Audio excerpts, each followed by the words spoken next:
ಆತ್ಮೀಯ ವಿದ್ಯಾರ್ಥಿಗಳೇ, ನಾನು ನಿಮ್ಮ ಅನುಷಿತ ದೇವರ್ನವದಗಿ ಅನುಷಿತ ಪೊಲಿಟಿ ಕ್ಲಾಸಸ್ಗೆ ಸ್ವಾಗತ. ಇಂದಿನ ಸಂಚಿಕೆಯಲ್ಲಿ ನಾವು ಸಂವಿಧಾನದಲ್ಲಿರುವ ವಿವಿಧ ತುರ್ತು ಪರಿಸ್ಥಿತಿಗೆ ಸಂಬಂಧಿಸಿದ ವಿಧಿಗಳ ಬಗ್ಗೆ ತಿಳಿದುಕೊಳ್ಳೋಣ ಸ್ನೇಹಿತರೆ. ಭಾರತ ಸಂವಿಧಾನದಲ್ಲಿರುವ ಯಾವ ಸಂವಿಧಾನದಲ್ಲಿರುವ ಭಾರತ ಸಂವಿಧಾನದಲ್ಲಿರುವ ವಿವಿಧ ತುರ್ತು ಪರಿಸ್ಥಿತಿಗೆ ಸಂಬಂಧಿಸಿದ ವಿಧಿಗಳ ವಿವರಣೆಗಳ ಬಗ್ಗೆ ನಾವು ತಿಳಿದುಕೊಳ್ಳೋಣ ಸ್ನೇಹಿತರೆ. ಈ ಪ್ರಶ್ನೆಯು ಸಹಿತ ಎಕ್ಸಾಮ್ನಲ್ಲಿ 5 ಅಂಕಕ್ಕೆ ಕೇಳಿರ್ತಕ್ಕಂಥ ಪ್ರಶ್ನೆ ಸ್ನೇಹಿತರೆ. ಸಂವಿಧಾನದಲ್ಲಿರುವ ವಿವಿಧ ತುರ್ತು ಪರಿಸ್ಥಿತಿಗೆ ಸಂಬಂಧಿಸಿದಂಥ ವಿಧಿಗಳು ಆರ್ಟಿಕಲ್ ಅಂತೆ ನಾವು ಕರಿತೇವಲ್ಲ, ಅಥವಾ ಅನುಚ್ಛೇದ ಅಂತೆ ನಾವು ಕರಿತೇವಲ್ಲ, ಅಥವಾ ಲೇಖನ ಅಂತ ನಾವೇನು ಕರಿತೇವಲ್ಲ, ಅಥವಾ ಕಲಂ ಅಂತೆ ನಾವು ಕರಿತೇವಲ್ಲ, ಈ ಕಲಂಗಳ ವಿವರಣೆಗಳ ಬಗ್ಗೆ ನಾವು ತಿಳಿದುಕೊಳ್ಳೋಣ ಸ್ನೇಹಿತರೆ. ಈ ಪ್ರಶ್ನೆಯು ಸಹಿತ ಅತಿ ಹೆಚ್ಚು ಬಾರಿ ಎಕ್ಸಾಮ್ನಲ್ಲಿ 5 ಅಂಕಕ್ಕೆ ಕೇಳಿರ್ತಕ್ಕಂಥ ಪ್ರಶ್ನೆಯಾಗಿದೆ ಸ್ನೇಹಿತರೆ. ಎಷ್ಟು ಅಂಕಕ್ಕೆ ಅಂದರೆ 5 ಅಂಕಕ್ಕೆ. 6ನೇ ಅಧ್ಯಾಯದಲ್ಲಿ ಮೋಸ್ಟ್ ಇಂಪಾರ್ಟೆಂಟ್ ಪ್ರಶ್ನೆ ಸ್ನೇಹಿತರೆ.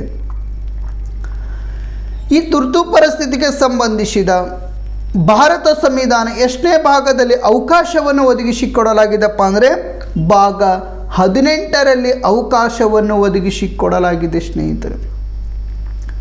ಭಾರತ ಸಂವಿಧಾನದ 18ನೇ ಭಾಗ ಏನೈತಲ್ಲ, ಈ 18ನೇ ಭಾಗ ತುರ್ತು ಪರಿಸ್ಥಿತಿಗಳ ಬಗ್ಗೆ ತಿಳಿಸುತ್ತದೆ ಸ್ನೇಹಿತರೆ. ಯಾವ ಪರಿಸ್ಥಿತಿಗಳ ಬಗ್ಗೆ ತಿಳಿಸುತ್ತದೆಪ್ಪ ಅಂದ್ರೆ ತುರ್ತು ಪರಿಸ್ಥಿತಿಗಳ ಬಗ್ಗೆ ತಿಳಿಸುತ್ತದೆ ಸ್ನೇಹಿತರೆ. ಈ ತುರ್ತು ಪರಿಸ್ಥಿತಿ ಅನ್ನುವಂಥ ವಿಧಾನ ನಾವು ಯಾವ ರಾಷ್ಟ್ರದಿಂದ ಎರವಲು ಪಡೆದುಕೊಳ್ಳಲಾಗಿದೆಪ್ಪ ಅಂದರೆ ಜರ್ಮನಿಯ ವೈಮರ್ ಅಥವಾ ಜರ್ಮನಿಯ ವೀಮರ್ ಸಂವಿಧಾನದಿಂದ ಎರವಲು ಪಡೆದುಕೊಳ್ಳಲಾಗಿದೆ ಸ್ನೇಹಿತರೆ. ಈ ತುರ್ತು ಪರಿಸ್ಥಿತಿ ಅನ್ನುವಂಥ ವ್ಯವಸ್ಥೆ ಏನೈತಲ್ಲ, ಈ ವ್ಯವಸ್ಥೆ ಜರ್ಮನಿಯ ವೀಮರ್ ಅಥವಾ ಜರ್ಮನಿಯ ವೈಮರ್ ಸಂವಿಧಾನದಿಂದ ಅಳವಡಿಸಿಕೊಳ್ಳಲಾಗಿದೆ ಸ್ನೇಹಿತರೆ. ಈ ನಾವು ಮೂಲಭೂತ ಹಕ್ಕುಗಳು ಯಾವ ರಾಷ್ಟ್ರದಿಂದ ಎರವಲು ಪಡ್ಕೊಂಡೆವು? ಅಮೇರಿಕ ರಾಷ್ಟ್ರದಿಂದ. ಸ್ವತಂತ್ರ ನ್ಯಾಯಾಂಗ ವ್ಯವಸ್ಥೆ ಅಮೇರಿಕ ರಾಷ್ಟ್ರದಿಂದ. ಸಂಸದೀಯ ಸರ್ಕಾರ ಬ್ರಿಟನ್ ರಾಷ್ಟ್ರದಿಂದ. ಪೌರತ್ವ ಆಗಿರಬಹುದು ಬ್ರಿಟನ್ ರಾಷ್ಟ್ರದಿಂದ. ಇನ್ನು ರಾಜ್ಯ ನೀತಿ ನಿರ್ದೇಶಕ ತತ್ವಗಳು ಐರ್ಲೆಂಡ್ ಸಂವಿಧಾನದಿಂದ ಎರವಲು ಪಡ್ಕೊಂಡೆವು ಅಥವಾ ಐರಿಷ್ ಸಂವಿಧಾನದಿಂದ ಎರವಲು ಪಡ್ಕೊಂಡೆವು. ನೆಕ್ಸ್ಟ್ ಏನಪ್ಪ ಅಂದರೆ ಮೂಲಭೂತ ಕರ್ತವ್ಯಗಳು ರಷ್ಯಾ ಸಂವಿಧಾನದಿಂದ ಎರವಲು ಪಡ್ಕೊಂಡೆವು. ಅದೇ ರೀತಿ ಈ ತುರ್ತು ಪರಿಸ್ಥಿತಿಗಳೇನಿದಾವಲ್ಲ, ಈ ತುರ್ತು ಪರಿಸ್ಥಿತಿಗಳು ನಾವು ಜರ್ಮನಿಯ ವೈಮರ್ ಸಂವಿಧಾನದಿಂದ ಎರವಲು ಪಡೆದುಕೊಂಡು ಭಾಗ 18ರಲ್ಲಿ ಅಳವಡಿಸಿಕೊಳ್ಳಲಾಗಿದೆ ಸ್ನೇಹಿತರೆ. ಈ ಭಾಗ 18 352ನೇ ವಿಧಿಯಿಂದ 360ನೇ ವಿಧಿಯವರೆಗೆ ಒಳಗೊಂಡಿದೆ ಸ್ನೇಹಿತರೆ. ಭಾಗ 18 ಏನೈತಲ್ಲ, ಈ ಭಾಗ 18 352ನೇ ವಿಧಿಯಿಂದ 360ನೇ ವಿಧಿಯವರೆಗೆ ಒಳಗೊಂಡಿದೆ ಸ್ನೇಹಿತರೆ. ಹಾಗಾದರೆ ತುರ್ತು ಪರಿಸ್ಥಿತಿ ಯಾತಕ್ಕಾಗಿ ತುರ್ತು ಪರಿಸ್ಥಿತಿ ಘೋಷಣೆ ಮಾಡ್ತಾರ ನೋಡುವುದಾದರೆ, ದೇಶದ ಭದ್ರತೆಯ ಹಿತದೃಷ್ಟಿಯಿಂದ ಸ್ನೇಹಿತರೆ, ದೇಶದ ಏಕತೆ ಆಗಿರಬಹುದು, ದೇಶದ ಸಮಗ್ರತೆ ಆಗಿರಬಹುದು, ದೇಶದ ಸಾರ್ವಭೌಮತೆಯನ್ನು ರಕ್ಷಿಸಲುಗೋಸ್ಕರ ತುರ್ತು ಪರಿಸ್ಥಿತಿಯನ್ನು ಘೋಷಣೆ ಮಾಡ್ತಾರೆ ಸ್ನೇಹಿತರು. ಬೇರೆ ರಾಷ್ಟ್ರಗಳು ನಮ್ಮ ರಾಷ್ಟ್ರದ ಮೇಲೆ ಆಕ್ರಮಣ ಮಾಡಿದಂಥ ಸಂದರ್ಭದಲ್ಲಿ, ಬೇರೆ ರಾಷ್ಟ್ರಗಳು ನಮ್ಮ ರಾಷ್ಟ್ರದ ಮೇಲೆ ಆಕ್ರಮಣ ಮಾಡಿದಂಥ ಸಂದರ್ಭದಲ್ಲಿ ತುರ್ತು ಪರಿಸ್ಥಿತಿ ಘೋಷಣೆ ಮಾಡುತ್ತಾರೆ. ಅಷ್ಟೇ ಅಲ್ಲದೆ ಸ್ನೇಹಿತರೆ, ಬೇರೆ ರಾಷ್ಟ್ರಗಳು ನಮ್ಮ ಜೊತೆ ಯುದ್ಧವನ್ನು ಘೋಷಣೆ ಮಾಡಿದಂಥ ಸಂದರ್ಭದಲ್ಲಿ ರಾಷ್ಟ್ರದೊಳಗ ತುರ್ತು ಪರಿಸ್ಥಿತಿಯನ್ನು ಹೇರಿಕೆ ಮಾಡುತ್ತಾರೆ. ಅಷ್ಟೇ ಅಲ್ಲದೆ ಸ್ನೇಹಿತರೆ, ರಾಷ್ಟ್ರದೊಳಗ ಆಂತರಿಕ ಕಲಹಗಳನ್ನು ಉಂಟಾದಂಥ ಸಂದರ್ಭದಲ್ಲಿ, ಯಾವ ಕಲಹಗಳನ್ನು? ಆಂತರಿಕ ಕಲಹಗಳು ಅಥವಾ ಸಶಸ್ತ್ರ ದಂಗೆಗಳನ್ನು ಉಂಟಾದಂಥ ಸಂದರ್ಭದಲ್ಲಿ ಏನಪ್ಪ ಅಂದ್ರೆ ರಾಷ್ಟ್ರದೊಳಗೆ ತುರ್ತು ಪರಿಸ್ಥಿತಿಯನ್ನು ಹೇರಿಕೆ ಮಾಡಲಾಗುತ್ತದೆ ಸ್ನೇಹಿತರೆ. ಮತ್ಯಾವ ಸಂದರ್ಭದಲ್ಲಿ ಘೋಷಣೆ ಮಾಡ್ತಾರಪ್ಪ ಅಂದರೆ ನಮ್ಮ ರಾಷ್ಟ್ರದ ಆರ್ಥಿಕತೆ ಕುಸಿದಂಥ ಸಂದರ್ಭದಲ್ಲಿ, ರಾಷ್ಟ್ರದ ಆರ್ಥಿಕತೆ ಏನೈತಲ್ಲ ಆ ಆರ್ಥಿಕತೆ ಕುಸಿದಂಥ ಸಂದರ್ಭದಲ್ಲಿ ಸಹಿತ ಏನಪ್ಪ ರಾಷ್ಟ್ರದ ಆರ್ಥಿಕತೆ ಏನೈತಲ್ಲ ಈ ಆರ್ಥಿಕತೆಯನ್ನು ಕುಸಿದಂಥ ಸಂದರ್ಭದಲ್ಲಿ ಸಹಿತ ರಾಷ್ಟ್ರದೊಳಗೆ ತುರ್ತು ಪರಿಸ್ಥಿತಿಯನ್ನು ಘೋಷಣೆ ಮಾಡ್ತಾರೆ. ದೇಶದ ಭದ್ರತೆಯ ದೃಷ್ಟಿಕೋನದಿಂದ, ದೇಶದ ಏಕತೆಯ ದೃಷ್ಟಿಕೋನದಿಂದ, ದೇಶದ ಸಮಗ್ರತೆಯ ದೃಷ್ಟಿಕೋನದಿಂದ ಅಷ್ಟೇ ಅಲ್ಲದೆ ಸ್ನೇಹಿತರೆ ಸಾರ್ವಭೌಮತೆಯನ್ನು ರಕ್ಷಣೆ ಮಾಡಲುಗೋಸ್ಕರ ರಾಷ್ಟ್ರದೊಳಗೆ ಈ ತುರ್ತು ಪರಿಸ್ಥಿತಿಗಳು ಘೋಷಣೆ ಮಾಡ್ತಾರೆ. ಹಾಗಾದರೆ ಈ ತುರ್ತು ಪರಿಸ್ಥಿತಿ ಎಷ್ಟು ವಿಧಗಳಲ್ಲಿ ನಾವು ಕಂಡುಕೊಳ್ಳಬಹುದು? ವಿಧಗಳಲ್ಲಿ ಕಂಡುಕೊಳ್ಳಬಹುದು ಸ್ನೇಹಿತರೆ. ಭಾರತ ಸಂವಿಧಾನದ ಭಾಗ 18 ಏನೈತಲ್ಲ ಈ ಭಾಗ 18ರಲ್ಲಿ ಎಷ್ಟು ವಿಧದ ತುರ್ತು ಪರಿಸ್ಥಿತಿಗಳನ್ನು ಕಂಡುಕೊಳ್ಳಬಹುದಪ್ಪ ಅಂದರೆ 3 ವಿಧದ ತುರ್ತು ಪರಿಸ್ಥಿತಿಗಳನ್ನು ಕಂಡುಕೊಳ್ಳಬಹುದು ಸ್ನೇಹಿತರೆ. ಎಷ್ಟು ವಿಧದ ತುರ್ತು ಪರಿಸ್ಥಿತಿಗಳನ್ನು ಕಾಣಬಹುದು? 3 ವಿಧದ ತುರ್ತು ಪರಿಸ್ಥಿತಿಗಳನ್ನು ಕಾಣಬಹುದು. ಒಂದನೇದು ರಾಷ್ಟ್ರೀಯ ತುರ್ತು ಪರಿಸ್ಥಿತಿ ಸ್ನೇಹಿತರೆ. ಯಾವ ತುರ್ತು ಪರಿಸ್ಥಿತಿ? ರಾಷ್ಟ್ರೀಯ ತುರ್ತು ಪರಿಸ್ಥಿತಿ. ಎರಡನೇದು ರಾಜ್ಯ ತುರ್ತು ಪರಿಸ್ಥಿತಿ ಅಂದಾದರೂ ಒಂದೇ, ಅಥವಾ ರಾಷ್ಟ್ರಪತಿ ಆಳ್ವಿಕೆ ಅಂದರೂ ಒಂದೇ ಸ್ನೇಹಿತರೆ. ಒಂದನೇದು ಯಾವುದು? ರಾಷ್ಟ್ರೀಯ ತುರ್ತು ಪರಿಸ್ಥಿತಿ. ಎರಡನೇದು ರಾಜ್ಯ ತುರ್ತು ಪರಿಸ್ಥಿತಿ ಅಥವಾ ರಾಷ್ಟ್ರಪತಿ ಆಳ್ವಿಕೆ ಅಂತಾದರೂ ಕರೆಯುತ್ತಾರೆ ಸ್ನೇಹಿತರೆ. ಇನ್ನು ಮೂರನೇ ತುರ್ತು ಪರಿಸ್ಥಿತಿ ಯಾವುದಪ್ಪ ಅಂದರೆ ಹಣಕಾಸಿನ ತುರ್ತು ಪರಿಸ್ಥಿತಿ. ಯಾವ ತುರ್ತು ಪರಿಸ್ಥಿತಿ? ಹಣಕಾಸಿನ ತುರ್ತು ಪರಿಸ್ಥಿತಿ. ಒಟ್ಟು ಎಷ್ಟು ತುರ್ತು ಪರಿಸ್ಥಿತಿಗಳನ್ನು ಒಳಗೊಳ್ಳಲಾಗಿದೆಪ್ಪ ಅಂದರೆ 3 ತುರ್ತು ಪರಿಸ್ಥಿತಿಗಳನ್ನು ಒಳಗೊಳ್ಳಲಾಗಿದೆ ಸ್ನೇಹಿತರೆ. ಎಷ್ಟು ತುರ್ತು ಪರಿಸ್ಥಿತಿಗಳು? 3 ತುರ್ತು ಪರಿಸ್ಥಿತಿಗಳನ್ನು ಒಳಗೊಳ್ಳಲಾಗಿದೆ. ಹಾಗಾದರೆ ಮೊದಲನೆಯ ತುರ್ತು ಪರಿಸ್ಥಿತಿಯ ಬಗ್ಗೆ ನಾವು ನೋಡೋಣ. ಈ ರಾಷ್ಟ್ರೀಯ ತುರ್ತು ಪರಿಸ್ಥಿತಿ ಏನೈತಲ್ಲ ಈ ರಾಷ್ಟ್ರೀಯ ತುರ್ತು ಪರಿಸ್ಥಿತಿ ಯಾವ ಸಂದರ್ಭದಲ್ಲಿ ಘೋಷಣೆ ಮಾಡ್ತಾರ? ಯಾವ ವಿಧಿಯ ಅಡಿಯಲ್ಲಿ ಘೋಷಣೆ ಮಾಡ್ತಾರ? ಯಾರು ಘೋಷಣೆ ಮಾಡ್ತಾರ? ಯಾರು ಸಲಹೆ ಮೇರೆಗೆ ಘೋಷಣೆ ಮಾಡ್ತಾರ? ಪ್ರಸ್ತುತ ಎಷ್ಟು ಬಾರಿ ಘೋಷಣೆ ಮಾಡಲಾಗಿದೆ? ಯಾವಾಗ ಘೋಷಣೆ ಮಾಡಲಾಗಿದೆ? ಆವಾಗ ರಾಷ್ಟ್ರಪತಿ ಇದ್ದವರು ಯಾರು? ಈ ಎಲ್ಲ ಮಾಹಿತಿಗಳನ್ನು ತಿಳಿದುಕೊಳ್ಳೋಣ ಸ್ನೇಹಿತರೆ. ಈ ರಾಷ್ಟ್ರೀಯ ತುರ್ತು ಪರಿಸ್ಥಿತಿ 352ನೇ ವಿಧಿಯ ಅನ್ವಯವಾಗಿ ರಾಷ್ಟ್ರಪತಿಯವರು ಘೋಷಣೆ ಮಾಡುತ್ತಾರೆ ಸ್ನೇಹಿತರೆ. ರಾಷ್ಟ್ರೀಯ ತುರ್ತು ಪರಿಸ್ಥಿತಿ ಏನೈತಲ್ಲ ಈ ರಾಷ್ಟ್ರೀಯ ತುರ್ತು ಪರಿಸ್ಥಿತಿ ಭಾರತ ಸಂವಿಧಾನದ 352ನೇ ವಿಧಿಯ ಅನ್ವಯವಾಗಿ ರಾಷ್ಟ್ರಪತಿಯವರು ಸಚಿವ ಸಂಪುಟ ಶಿಫಾರಸ್ಸಿನ ಮೇರೆಗೆ ರಾಷ್ಟ್ರದೊಳಗೆ ರಾಷ್ಟ್ರೀಯ ತುರ್ತು ಪರಿಸ್ಥಿತಿಯನ್ನು ಘೋಷಣೆ ಮಾಡ್ತಾರೆ. ಯಾವ ಸಂದರ್ಭದಲ್ಲಿ ಘೋಷಣೆ ಮಾಡ್ತಾರಪ್ಪ ಅಂದರೆ ದೇಶದ ಭದ್ರತೆ ಆಗಿರಬಹುದು, ದೇಶದ ಏಕತೆ ಆಗಿರಬಹುದು, ದೇಶದ ಸಮಗ್ರತೆ ಆಗಿರಬಹುದು ಮತ್ತು ಸಾರ್ವಭೌಮತೆಗೆ ಧಕ್ಕೆ ಆದಂಥ ಸಂದರ್ಭದಲ್ಲಿ ನಮ್ಮ ರಾಷ್ಟ್ರದ ಅಂದ್ರೆ ಧಕ್ಕೆ ಆದಂಥ ಸಂದರ್ಭದಲ್ಲಿ ಆಗಿರಬಹುದು ಸ್ನೇಹಿತರೆ. ನಮ್ಮ ರಾಷ್ಟ್ರದ ಮೇಲೆ ಬೇರೆ ರಾಷ್ಟ್ರಗಳು ಆಕ್ರಮಣ ಮಾಡಿದಂಥ ಸಂದರ್ಭದಲ್ಲಿ ಆಗಿರಬಹುದು, ಅಥವಾ ಬೇರೆ ರಾಷ್ಟ್ರಗಳು ನಮ್ಮ ಜೊತೆ ಯುದ್ಧದಲ್ಲಿ ತೊಡಗಿದಂಥ ಸಂದರ್ಭದಲ್ಲಿ ಆಗಿರಬಹುದು. 352ನೇ ವಿಧಿಯ ಅನ್ವಯವಾಗಿ ರಾಷ್ಟ್ರದ ರಾಷ್ಟ್ರಪತಿಯವರು ಏನಿದಾರಲ್ಲ ಈ ರಾಷ್ಟ್ರಪತಿಯವರು ಸಚಿವ ಸಂಪುಟ ಶಿಫಾರಸ್ಸಿನ ಮೇರೆಗೆ ರಾಷ್ಟ್ರದೊಳಗೆ ತುರ್ತು ಪರಿಸ್ಥಿತಿಯನ್ನು ಘೋಷಣೆ ಮಾಡ್ತಾರೆ ಸ್ನೇಹಿತರೆ. ರಾಷ್ಟ್ರೀಯ ತುರ್ತು ಪರಿಸ್ಥಿತಿ ಯಾವಾಗ ಘೋಷಣೆ ಮಾಡ್ತಾರೆ ಅಂತ ಪ್ರಶ್ನೆ ಮಾಡಿದ್ರೆ ಬೇರೆ ರಾಷ್ಟ್ರಗಳು ನಮ್ಮ ರಾಷ್ಟ್ರದ ಮೇಲೆ ಆಕ್ರಮಣ ಮಾಡಿದಂಥ ಸಂದರ್ಭದಲ್ಲಿ ಸ್ನೇಹಿತರು, ಬೇರೆ ರಾಷ್ಟ್ರಗಳೇನಿದ್ದಾರೆ ಇವತ್ತು ಚೀನಾ ರಾಷ್ಟ್ರ ಆಗಿರಬಹುದು ಮತ್ತು ಇತರೆ ರಾಷ್ಟ್ರಗಳೇನಪ್ಪ ಅಂದ್ರೆ ನಮ್ಮ ರಾಷ್ಟ್ರಗಳ ಮೇಲೆ ಆಕ್ರಮಣ ಮಾಡಿದಂಥ ಸಂದರ್ಭದಲ್ಲಿ ರಾಷ್ಟ್ರೀಯ ತುರ್ತು ಪರಿಸ್ಥಿತಿಯನ್ನು ಘೋಷಣೆ ಮಾಡ್ತಾರೆ ಸ್ನೇಹಿತರು. ಬೇರೆ ರಾಷ್ಟ್ರಗಳು ನಮ್ಮ ರಾಷ್ಟ್ರದ ಮೇಲೆ ಯುದ್ಧವನ್ನು ಘೋಷಣೆ ಮಾಡಿದಂಥ ಸಂದರ್ಭದಲ್ಲಿ ಆವಾಗಲೂ ಸಹಿತ ಏನಪ್ಪ ಅಂದರೆ ರಾಷ್ಟ್ರಪತಿಯವರು 352ನೇ ವಿಧಿಯ ಅನ್ವಯವಾಗಿ ಏನಪ್ಪ ಅಂದ್ರೆ ರಾಷ್ಟ್ರೀಯ ತುರ್ತು ಪರಿಸ್ಥಿತಿಗಳನ್ನು ಘೋಷಣೆ ಮಾಡ್ತಾರೆ. ಅಷ್ಟೇ ಅಲ್ಲದೆ ಸ್ನೇಹಿತರೆ, ನಮ್ಮ ರಾಷ್ಟ್ರದೊಳಗೆ ಏನಾದರೂ ಆಂತರಿಕ ಕಲಹಗಳನ್ನು ಉಂಟಾದರೆ ಅಥವಾ ಗಲಭೆಗಳನ್ನು ಉಂಟಾದರೆ ಅಥವಾ ಸಶಸ್ತ್ರ ದಂಗೆಗಳನ್ನು ಉಂಟಾದರೆ ಅಂತಹ ಸಂದರ್ಭದಲ್ಲಿ ಸಹಿತ ರಾಷ್ಟ್ರಪತಿಯವರೇನಿದಾರಲ್ಲ ಸಚಿವ ಸಂಪುಟ ಶಿಫಾರಸ್ಸಿನ ಮೇರೆಗೆ ರಾಷ್ಟ್ರದೊಳಗ ತುರ್ತು ಪರಿಸ್ಥಿತಿ, ಯಾವ ತುರ್ತು ಪರಿಸ್ಥಿತಿ ಅಪ್ಪ ಅಂದರೆ ರಾಷ್ಟ್ರೀಯ ತುರ್ತು ಪರಿಸ್ಥಿತಿ ಹೇರಿಕೆ ಮಾಡ್ತಾರ. ಯಾವ ಆರ್ಟಿಕಲ್ ಅನ್ವಯವಾಗಿ ಹೇರಿಕೆ ಮಾಡ್ತಾರಪ್ಪ ಅಂದರೆ 352ನೇ ಆರ್ಟಿಕಲ್ ಅನ್ವಯ.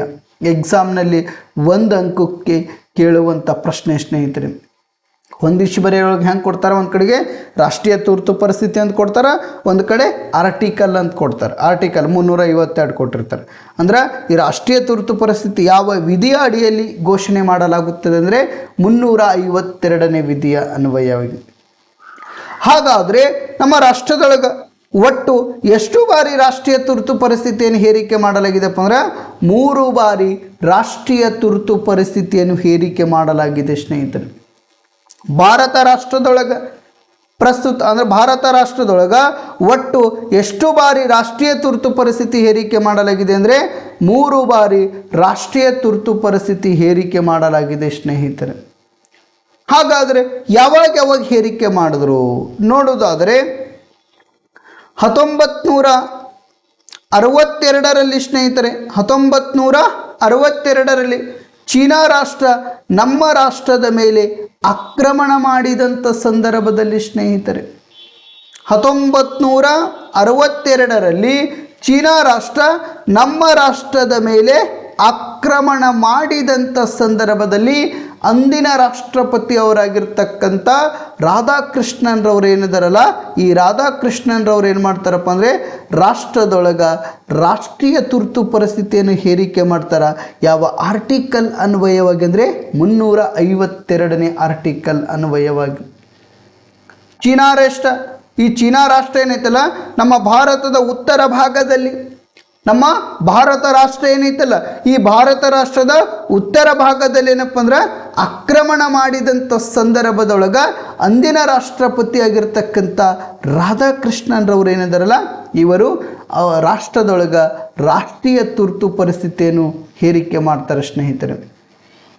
ನೆಕ್ಸ್ಟ್ ಏನಪ್ಪ ಅಂದರೆ 2ನೇ ಬಾರಿಗೆ ಯಾವಾಗ ಘೋಷಣೆ ಮಾಡ್ತಾರಪ್ಪ ಅಂದರೆ 1971ರ ಸಂದರ್ಭದಲ್ಲಿ ಸ್ನೇಹಿತರೆ, 1971ರ ಸಂದರ್ಭದಲ್ಲಿ ಪಾಕಿಸ್ತಾನ ರಾಷ್ಟ್ರ ನಮ್ಮ ರಾಷ್ಟ್ರದ ಮೇಲೆ ಯುದ್ಧವನ್ನು ಘೋಷಣೆ ಮಾಡಿದಂಥ ಸಂದರ್ಭದಲ್ಲಿ ಪಾಕಿಸ್ತಾನ ರಾಷ್ಟ್ರ ಏನೈತಲ್ಲ ಈ ಪಾಕಿಸ್ತಾನ ರಾಷ್ಟ್ರ ನಮ್ಮ ರಾಷ್ಟ್ರದ ಮೇಲೆ ಯುದ್ಧವನ್ನು ಘೋಷಣೆ ಮಾಡಿದಂಥ ಸಂದರ್ಭದಲ್ಲಿ ಅಂದಿನ ರಾಷ್ಟ್ರಪತಿಯವರಾಗಿರ್ತಕ್ಕಂಥ ವಿ ಗಿರಿ ಅಂತೆ ನಾವು ಕರಿತೇವಲ್ಲ, ವರಹ ವೆಂಕಟಗಿರಿ ಅಂತೆ ನಾವು ಕರಿತೇವಲ್ಲ, ರಾಷ್ಟ್ರಪತಿ ಇವ್ರೇನು ಮಾಡ್ತಾರಪ್ಪ ಅಂದರೆ ಭಾರತ ಸಂವಿಧಾನದ 352ನೇ ವಿಧಿಯ ಅನ್ವಯವಾಗಿ ರಾಷ್ಟ್ರದೊಳಗೆ ರಾಷ್ಟ್ರೀಯ ತುರ್ತು ಪರಿಸ್ಥಿತಿಯನ್ನು ಹೇರಿಕೆ ಮಾಡ್ತಾರೆ.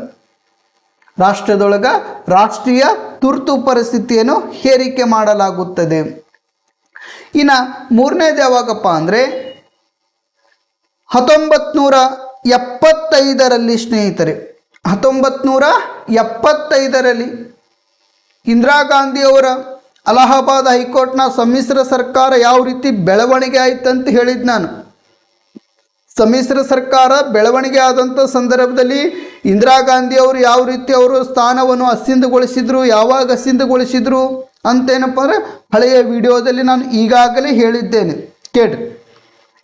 ಇಂದಿರಾ ಗಾಂಧಿಯವರ ಸ್ಥಾನ ಅಲಹಾಬಾದ್ ಹೈಕೋರ್ಟ್ ಯಾವಾಗ ಅಸಿಂಧು ಅಂತ ಘೋಷಣೆ ಮಾಡ್ತಲ್ಲ 1975 ಜೂನ್ 12ರಂದು ಸ್ನೇಹಿತರೆ, 1975 ಜೂನ್ 12ರಂದು ಇಂದಿರಾ ಗಾಂಧಿಯವರು ಗೆದ್ದಿರ್ತಕ್ಕಂಥ ಸ್ಥಾನ ರಾಯಬೇರಿ ಕ್ಷೇತ್ರದಿಂದ ಏನು ಸ್ಪರ್ಧೆ ಮಾಡಿ ಗೆದ್ದಿದ್ರಲ್ಲ 1971ರೊಳಗೆ ಇಂದಿರಾ ಗಾಂಧಿಯವರು ರಾಯಬೇರಿ ಕ್ಷೇತ್ರದಿಂದ ರಾಜನಾರಾಯಣ ಗುರು ಅನ್ನುವಂಥ ವ್ಯಕ್ತಿಯ ವಿರುದ್ಧ ಏನಪ್ಪ ಸ್ಪರ್ಧೆ ಮಾಡಿ ಆ ಚುನಾವಣೆ ಒಳಗೆ ಗೆದ್ದಿದ್ರು. ಗೆದ್ದಂಥ ಸಂದರ್ಭದಲ್ಲಿ ಆ ರಾಜನಾರಾಯಣ ಅನ್ನುವಂಥ ವ್ಯಕ್ತಿ ಏನು ಮಾಡ್ತಾನೆ, ಇಂದಿರಾ ಗಾಂಧಿ ಅವರು ಚುನಾವಣೆಯಲ್ಲಿ ಅವ್ಯವಹಾರಗಳನ್ನು ಮಾಡಿ ಗೆದ್ದಿದ್ದಾರೆ ಅಂತ ಹೇಳಿ ಏನಪ್ಪ ಅಂದ್ರೆ ಅಲಹಾಬಾದ್ ಹೈಕೋರ್ಟ್ನಲ್ಲಿ ಒಂದು ಅರ್ಜಿಯನ್ನು ಸಲ್ಲಿಕೆ ಮಾಡ್ತಾರೆ.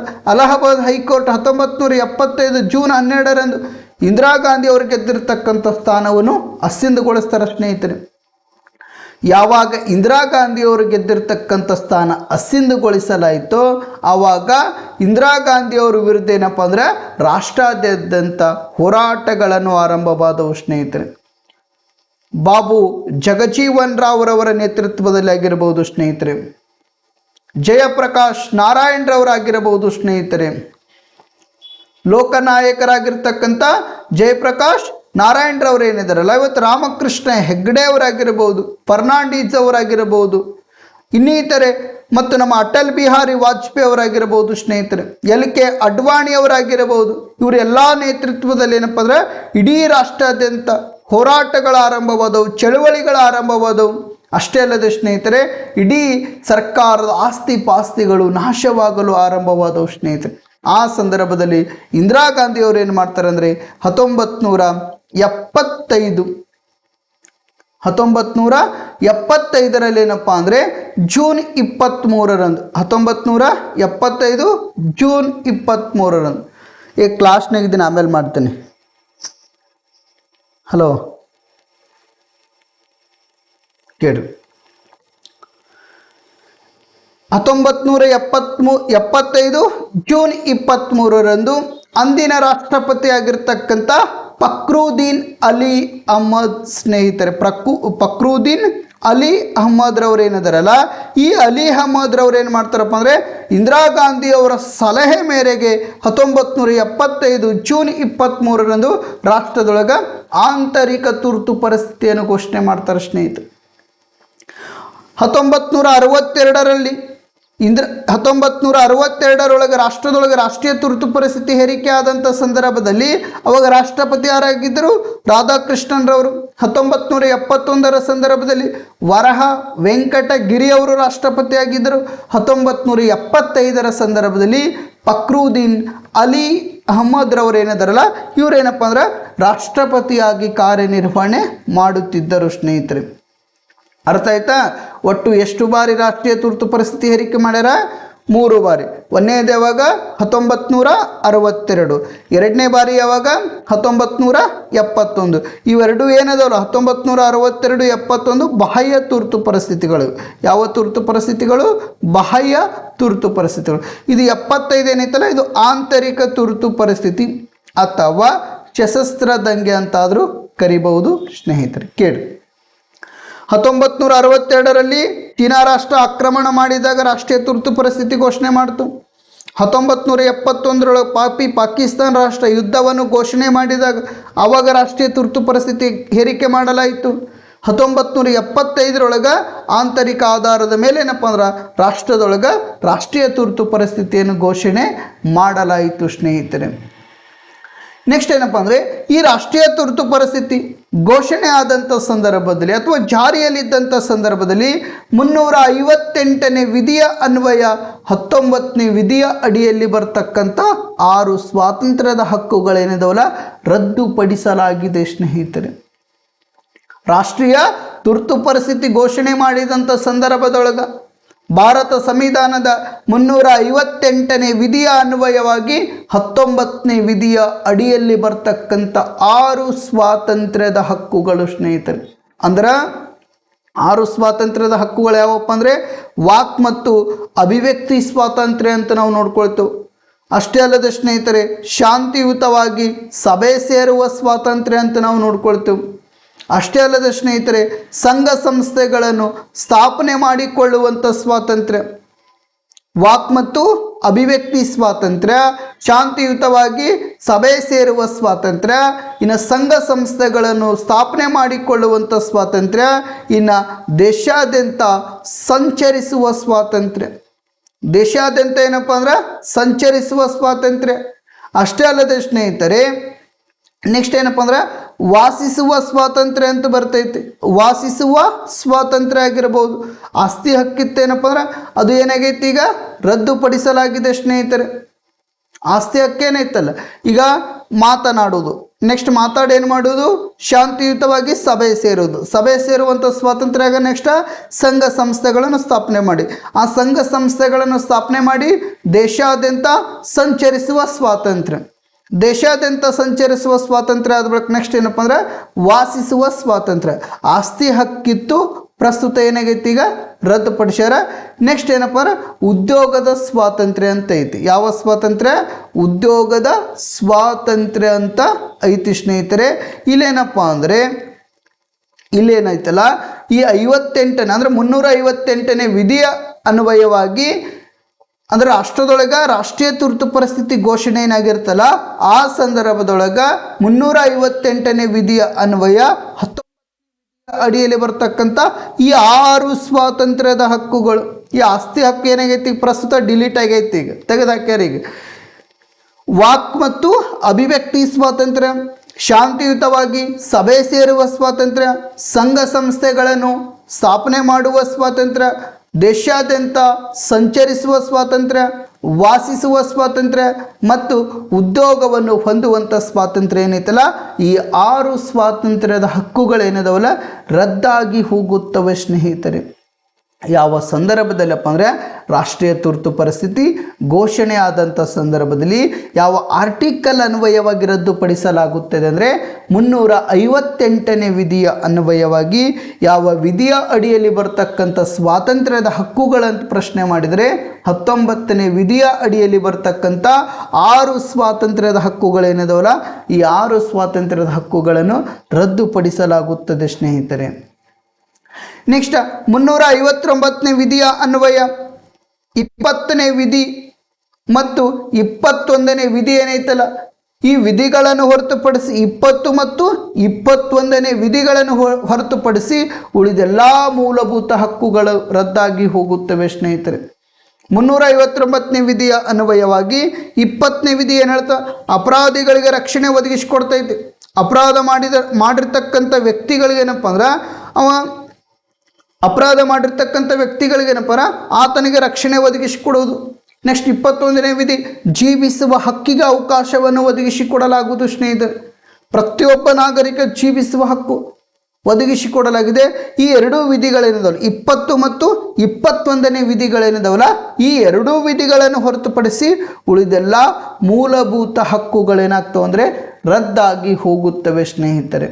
ಎಕ್ಸಾಮ್ ಒಳಗೆ ಕೇಳಬಹುದು ಇದು, ಅದಕ್ಕಾಗಿ ಸ್ವಲ್ಪ ಹೆಚ್ಚಿನ ಗಮನ ಕೊಡಿ ಸ್ನೇಹಿತರೆ. ಇನ್ನು ಎರಡನೇದು ಯಾವುದಂದರೆ ರಾಜ್ಯ ತುರ್ತು ಪರಿಸ್ಥಿತಿ. ಒಂದನೇದು ಯಾವ್ದು ನೋಡ್ಕೊಂಡೇವು ನಾವು ರಾಷ್ಟ್ರೀಯ ತುರ್ತು ಪರಿಸ್ಥಿತಿ ಅಂತ ನೋಡ್ಕೊಂಡೇವು 352ನೇ ವಿಧಿಯ ಅನ್ವಯವಾಗಿ. ಎರಡನೇದು ಯಾವುದಂದರೆ ರಾಜ್ಯ ತುರ್ತು ಪರಿಸ್ಥಿತಿ. ಈ ರಾಜ್ಯ ತುರ್ತು ಪರಿಸ್ಥಿತಿ ಯಾವ ಆರ್ಟಿಕಲ್ ಅನ್ವಯವಾಗಿ ಘೋಷಣೆ ಮಾಡ್ತಾರೆ ಅಂದರೆ 356ನೇ ಆರ್ಟಿಕಲ್ ಏನೈತಲ್ಲ ಈ 356ನೇ ಆರ್ಟಿಕಲ್ ಅನ್ವಯವಾಗಿ ಘೋಷಣೆ ಮಾಡಲಾಗುತ್ತದೆ ಸ್ನೇಹಿತರೆ. ಹಾಗಾದರೆ ಈ ರಾಜ್ಯ ತುರ್ತು ಪರಿಸ್ಥಿತಿ ಯಾವ ಸಂದರ್ಭದಲ್ಲಿ ಘೋಷಣೆ ಮಾಡ್ತಾರ? ನಾವು ರಾಷ್ಟ್ರೀಯ ತುರ್ತು ಪರಿಸ್ಥಿತಿ ಯಾವ ಸಂದರ್ಭದಲ್ಲಿ ಘೋಷಣೆ ಮಾಡ್ತಾರೆ ಅಂತ ಹೇಳಿದ ನಾವು ಬೇರೆ ರಾಷ್ಟ್ರಗಳು ನಮ್ಮ ರಾಷ್ಟ್ರದ ಮೇಲೆ ಆಕ್ರಮಣ ಮಾಡಿದಂಥ ಸಂದರ್ಭದಲ್ಲಿ ಅಥವಾ ಯುದ್ಧಗಳನ್ನು ಮಾಡಿದಂಥ ಸಂದರ್ಭದಲ್ಲಿ. ಅಷ್ಟೇ ಅಲ್ಲದೆ ಸ್ನೇಹಿತರೆ ನಮ್ಮ ರಾಷ್ಟ್ರದೊಳಗೆ ಆಂತರಿಕ ಕಲಹಗಳನ್ನು ಉಂಟಾದರೆ ಆ ಸಂದರ್ಭದಲ್ಲಿ ಪ್ರಧಾನಮಂತ್ರಿಯ ನೇತೃತ್ವದ ಮಂತ್ರಿಮಂಡಲದ ಸಲಹೆ ಮೇರೆಗೆ ರಾಷ್ಟ್ರಪತಿಯವರು 352ನೇ ವಿಧಿಯ ಅನ್ವಯವಾಗಿ ರಾಷ್ಟ್ರದೊಳಗೆ ರಾಷ್ಟ್ರೀಯ ತುರ್ತು ಪರಿಸ್ಥಿತಿ ಘೋಷಣೆ ಮಾಡ್ತಾರಂತ ಹೇಳ್ದೆ ನಾನು.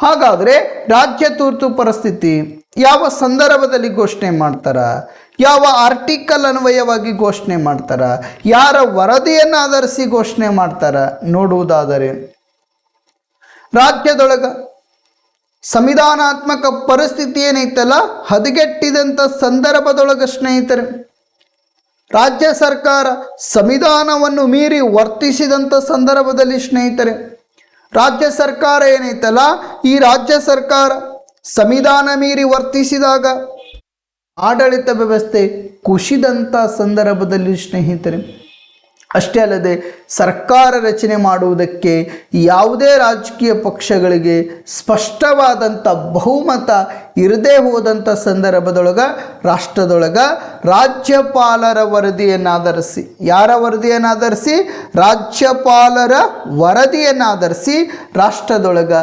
ರಾಷ್ಟ್ರಪತಿಯವರು ಯಾವ ಪತಿಯವರು ರಾಷ್ಟ್ರಪತಿಯವರು 356ನೇ ವಿಧಿಯ ಅನ್ವಯವಾಗಿ ರಾಜ್ಯ ತುರ್ತು ಪರಿಸ್ಥಿತಿ ಘೋಷಣೆ ಮಾಡುತ್ತಾರೆ ಸ್ನೇಹಿತರೆ.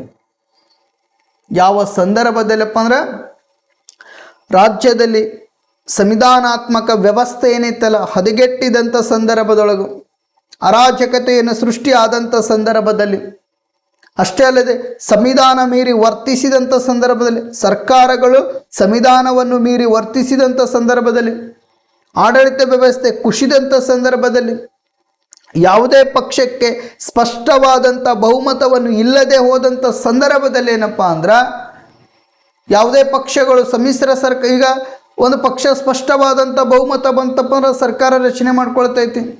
ಒಂದು ವೇಳೆ ಯಾವುದೇ ಪಕ್ಷಕ್ಕೆ ಸ್ಪಷ್ಟವಾದಂಥ ಬಹುಮತ ಇರಲಿಲ್ಲ, ಆ ಸಂದರ್ಭದೊಳಗೆ ಏನು ಮಾಡ್ತಾರೆ, ಎರಡಕ್ಕಿಂತ ಹೆಚ್ಚು ಪಕ್ಷಗಳನ್ನು ಕೂಡಿಕೊಂಡು ಸಮ್ಮಿಶ್ರ ಸರ್ಕಾರ ರಚನೆ ಮಾಡ್ತಾರೆ. ಯಾವುದೇ ಪಕ್ಷ ಆ ಸಂದರ್ಭದೊಳಗೆ ಸರ್ಕಾರ ರಚನೆ ಮಾಡೋಕ್ಕೆ ಮುಂದೆ ಬರಲಿಲ್ಲಪ್ಪ ಅಂದ್ರೆ, ಆ ಸಂದರ್ಭದಲ್ಲಿ ರಾಜ್ಯಪಾಲರಾಗಿರ್ತಕ್ಕಂಥ ಈ ರಾಜ್ಯದ ರಾಜ್ಯಪಾಲರ ವರದಿಯನ್ನು ಆಧರಿಸಿ ರಾಷ್ಟ್ರಪತಿಯವರು ಏನು ಮಾಡ್ತಾರೆ ಅಂದರೆ 356ನೇ ವಿಧಿಯ ಅನ್ವಯವಾಗಿ ರಾಷ್ಟ್ರದೊಳಗೆ ರಾಜ್ಯ ತುರ್ತು ಪರಿಸ್ಥಿತಿಯನ್ನು ಘೋಷಣೆ ಮಾಡ್ತಾರೆ. ಸ್ನೇಹಿತರೆ, ನಮ್ಮ ರಾಜ್ಯದ ಮುಖ್ಯಮಂತ್ರಿಯವರು ಏನಾದರೂ ಸಂವಿಧಾನ ಮೀರಿ ವರ್ತನೆ ಮಾಡುತ್ತಿದ್ದರೆ, ಸನ್ಮಾನ್ಯ ಶ್ರೀ ಸಿದ್ದರಾಮಯ್ಯನವರು ಏನಿದಾರಲ್ಲ, ಈ ಸಿದ್ದರಾಮಯ್ಯನವರು ಏನಾದರೂ ಕೆಲವೊಂದಿಷ್ಟು ಸಂವಿಧಾನ ಮೀರಿ ವರ್ತನೆ ಮಾಡುತ್ತಿದ್ದರೆ, ಇಡೀ ಆಡಳಿತ ವ್ಯವಸ್ಥೆ ಕುಸಿತಪ್ಪ ಅಂದ್ರೆ, ಆ ಸಂದರ್ಭದೊಳಗೆ ರಾಜ್ಯದ ರಾಜ್ಯಪಾಲರು ಯಾರದಾರ ಈ ಪ್ರಸ್ತುತ ತಾವರ್ ಚಂದ್ ಗೆಹ್ಲೋಟ್ ಅವರು ಏನಿದಾರಲ್ಲ, ಇವರ ವರದಿಯನ್ನು ಆಧರಿಸಿ ರಾಷ್ಟ್ರಪತಿಯವರು ಅಂದ್ರೆ ದ್ರೌಪದಿ ಮುರ್ಮು ಅವರು ಏನಿದಾರಲ್ಲ 356ನೇ ವಿಧಿಯ ಅನ್ವಯವಾಗಿ ರಾಜ್ಯ ತುರ್ತು ಪರಿಸ್ಥಿತಿಯನ್ನು ಘೋಷಣೆ ಮಾಡ್ತಾರೆ. ಸ್ನೇಹಿತರೆ, ಹಾಗಾದ್ರೆ ಕರ್ನಾಟಕದೊಳಗೆ ಒಟ್ಟು ಎಷ್ಟು ಬಾರಿ ರಾಜ್ಯ ತುರ್ತು ಪರಿಸ್ಥಿತಿ, ರಾಷ್ಟ್ರೀಯ ತುರ್ತು ಪರಿಸ್ಥಿತಿ ಅಲ್ಲ ಸ್ನೇಹಿತರೆ, ರಾಜ್ಯ ತುರ್ತು ಪರಿಸ್ಥಿತಿ ಕರ್ನಾಟಕ ರಾಜ್ಯದೊಳಗೆ ಒಟ್ಟು ಎಷ್ಟು ಬಾರಿ ರಾಜ್ಯ ತುರ್ತು ಪರಿಸ್ಥಿತಿಯನ್ನು ಹೇರಿಕೆ ಮಾಡಲಾಗಿದೆಪ್ಪ ಅಂದರೆ 6 ಬಾರಿ ರಾಜ್ಯ ತುರ್ತು ಪರಿಸ್ಥಿತಿ. ಸ್ವಲ್ಪ ಇಲ್ಲಿ ಹಿನ್ನೆಲೆ ಕೆಲವೊಂದಿಷ್ಟು ಅಂಶಗಳನ್ನು ನಾವು ನೋಡ್ಕೊಳ್ಳೋಣ. ಭಾರತದೊಳಗೆ ಪ್ರಪ್ರಥಮ ಬಾರಿಗೆ ಯಾವ ರಾಜ್ಯದೊಳಗೆ ರಾಜ್ಯ ತುರ್ತು ಪರಿಸ್ಥಿತಿ ಘೋಷಣೆ ಮಾಡಲಾಯ್ತಪ್ಪ ಅಂದರೆ ಪಂಜಾಬ್ ರಾಜ್ಯದೊಳಗೆ. ಸ್ನೇಹಿತರೆ, 1951ರಲ್ಲಿ ಪಂಜಾಬ್ ರಾಜ್ಯದೊಳಗೆ ಪ್ರಪ್ರಥಮ ಬಾರಿಗೆ ರಾಜ್ಯ ತುರ್ತು ಪರಿಸ್ಥಿತಿ ಆಳ್ವಿಕೆ ಅಥವಾ ರಾಷ್ಟ್ರಪತಿಯವರ ಆಳ್ವಿಕೆಯನ್ನು ಹೇರಿಕೆ ಮಾಡಲಾಯಿತು. ಸ್ನೇಹಿತರೆ, ಪ್ರಪ್ರಥಮ ಬಾರಿಗೆ ಯಾವ ರಾಜ್ಯದಲ್ಲಿ ಘೋಷಣೆ ಮಾಡಲಾಯಿತಪ್ಪ ಅಂದರೆ ಪಂಜಾಬ್ ರಾಜ್ಯದಲ್ಲಿ 1951ರಲ್ಲಿ ಘೋಷಣೆ ಮಾಡಲಾಯಿತು. ಸ್ನೇಹಿತರೆ, ಹಾಗಾದರೆ ಅತಿ ಹೆಚ್ಚು ಬಾರಿ ಯಾವ ರಾಜ್ಯ ರಾಷ್ಟ್ರಪತಿ ಆಳ್ವಿಕೆಗೆ ಒಳಪಡಲಾಗಿದೆಪ್ಪ ಅಂದರೆ ಕೇರಳ ರಾಜ್ಯ ಏನೈತಲ್ಲ, ಅತಿ ಹೆಚ್ಚು ಬಾರಿ ರಾಷ್ಟ್ರಪತಿ ಆಳ್ವಿಕೆಗೆ ಒಳಪಡಲಾಗಿದೆ. ಸ್ನೇಹಿತರೆ, ಕೇರಳ ರಾಜ್ಯ ಏನೈತಲ್ಲ, ಈ ಕೇರಳ ರಾಜ್ಯ ಏನಪ್ಪ ಅಂದ್ರೆ ಅತಿ ಹೆಚ್ಚು ಬಾರಿ ಏನಪ್ಪ ಅಂದ್ರೆ, ಇಲ್ಲ ಸಾರಿ ಸ್ನೇಹಿತರೆ, ಕೇರಳಲ್ಲಿದ್ದು ಮಣಿಪುರ್ ಈ ಪ್ರಸ್ತುತ ಎಷ್ಟಪ್ಪ, ಮಣಿಪುರ ಎಷ್ಟು ಬಾರಿ ಘೋಷಣೆ ಮಾಡ್ಯಾರ, 10 ಬಾರಿ ಘೋಷಣೆ ಮಾಡ್ಯಾರ. ಸ್ನೇಹಿತರೆ, ಮಣಿಪುರ ರಾಜ್ಯದಲ್ಲಿ ಒಟ್ಟು ಎಷ್ಟು ಬಾರಿ, 10 ಬಾರಿ. ಈ ಮಣಿಪುರ ರಾಜ್ಯದಲ್ಲಿ ಒಟ್ಟು ಎಷ್ಟು ಬಾರಿ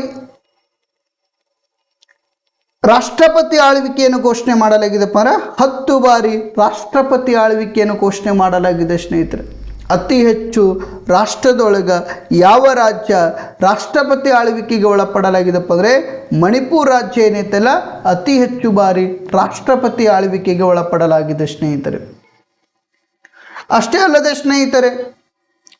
ಅಲ್ಲದೆ ಇಲ್ಲಿಯವರೆಗೆ ಅಂದ್ರೆ ಭಾರತಕ್ಕೆ ಸಂವಿಧಾನ ಏನು ಜಾರಿಗೆ ಬಂತಲ್ಲ, ಸಂವಿಧಾನ ಜಾರಿಗೆ ಬಂದಾಗಿನಿಂದ ಹಿಡಿದು ಇಲ್ಲಿಯವರೆಗೆ ಯಾವ ರಾಜ್ಯದೊಳಗೆ ರಾಷ್ಟ್ರಪತಿ ಆಳ್ವಿಕೆನೇ ಹೇರಿಲ್ಲಪ್ಪ ಅಂದ್ರೆ ಛತ್ತೀಸ್ಗಢ ರಾಜ್ಯ ಏನೈತಲ್ಲ, ಈ ಛತ್ತೀಸ್ಗಢ ರಾಜ್ಯದಲ್ಲಿ ಒಟ್ಟ ಏನಪ್ಪ ಅಂದ್ರೆ ರಾಷ್ಟ್ರಪತಿ ಆಳ್ವಿಕೆ ಹೇರಿಲ್ಲ.